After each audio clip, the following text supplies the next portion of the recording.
Next up, we're heading back to Sweden, where earlier this year, John tested a gadget which has exploded in popularity, 360-degree cameras. These are 600 brake horsepower rallycross cars, and today I'll be using them to answer the question, should you buy a 360-degree camera? Think of rallycross as a mix of Formula One style circuit racing, mudslinging rallying, and a demolition derby. With action everywhere, it's the perfect place to check out the latest sensation in the camera market. 360-degree cameras record wraparound videos, which are designed to be shared on Facebook or YouTube or viewed in virtual reality headsets. These are three of the most promising models currently available, and I'm going to be finding out whether they are worth buying by installing them in some of the cars, which, in a moment, are going to be taking off from this very start line. The G-forces and difficult lighting in the cars would be a great test of these supposedly tough 360 cameras. And because I don't do things by halves, I'd be fitting them to three of the fastest cars on the grid. Right, this is the Peugeot of rallying legend Sebastian Loeb, and I'll be recording his race using this LG 360 camera.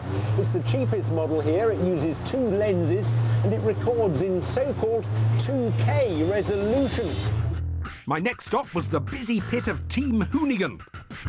This is the Ford of world-famous stunt and rally driver Ken Block. I'm giving him this Ricoh Theta S. It's also got two lenses, but it only shoots in HD and only has 8 GB of internal memory, with no option for memory cards. I'm slightly worried that's going to be full before the race finishes. I even had the chance to ask Mr. Block, who's also renowned for filming online car stunts, what he thought of my gadgets. Have you had any experience with 360-degree cameras? I really enjoyed some of that new technology where, you know, moving your head actually gives you the option to see something different in the car. I don't know that it'll replace what we do with action, because when we do something, we want everyone looking at a particular thing.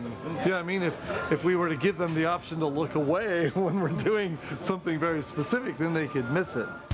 Maybe I'd prove him wrong. Next, with 20 minutes until the cars were off, I installed my final camera at EKS Racing. This is the Audi of championship leader and Swedish local hero Mattias Ekström.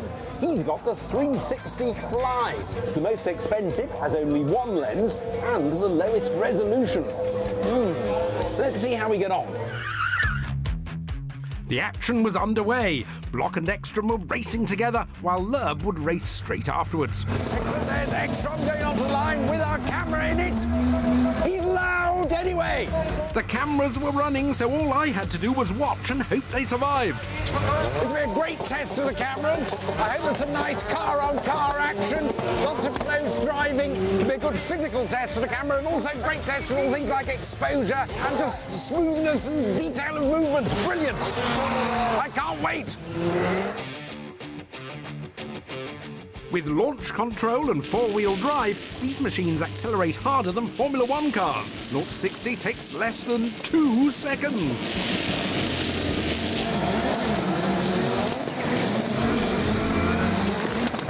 Oh, as ever in motorsport, you hope they survive the first bend. And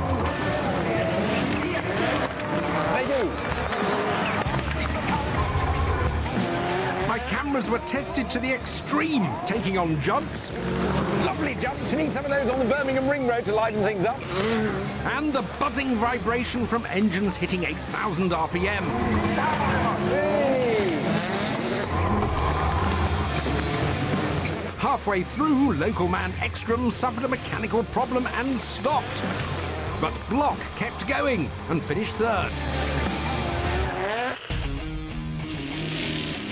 Next, it was over to Loeb with my final camera.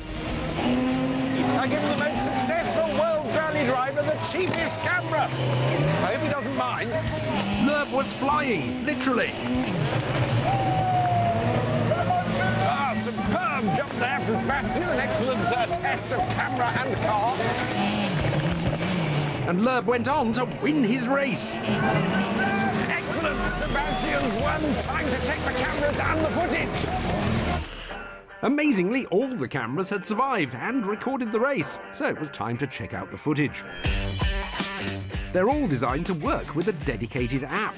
The cameras create their own Wi-Fi network, which they use to stream the videos to a smartphone or tablet. And this was where things got tricky. Well, I've started looking at the footage and I've noticed some big problems straight away.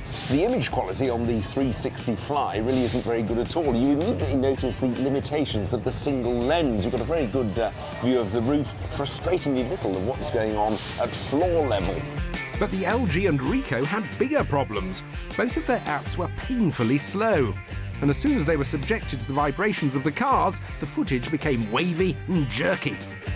While the car was sort of trundling up to the start line, it looked great. As soon as it set off into the race, though, it all fell apart. Obviously, this was a tough test, but it makes me doubt how well these supposed action cameras can cope with action sports. And the slow, buggy apps are disappointing too. So, should you buy a 360-degree camera? Well, on the basis of today's experience, I have to say no. The models we tested had too many flaws.